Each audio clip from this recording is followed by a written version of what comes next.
আজকে পাপা বেটুতে খেলতে এসেছে মাঠে। তো আজকে আদি অনেক আগেই ঘুম থেকে উঠে গেছে। প্রায় ১ ঘন্টা ঘুমিয়েছে, বেশি ঘুমায়নি। তারপর ওকে নিয়ে চলে এসেছি মাঠে একটু ব্যাট বল খেলবে বলে। আর ওর পাপারও যেহেতু ছুটি ছিল, সানডে ছিল, তাই মাঠে নিয়ে চলে এলাম। এখন পাপা বেটুতে এখন খেলাধুলা করছে। আদি ব্যাট বল খেলতে খুব ভালোবাসে।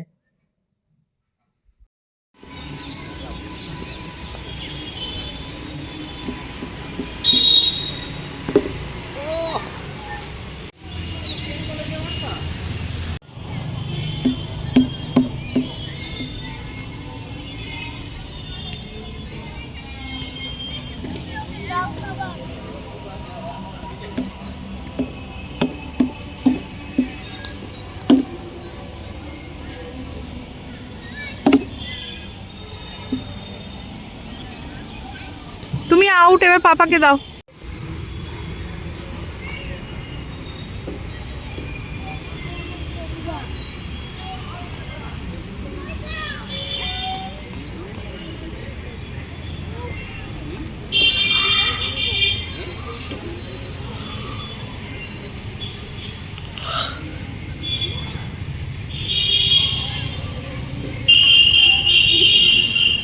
মাঠে খেলাধুলা করার পর আমরা এসেছি চা খেতে।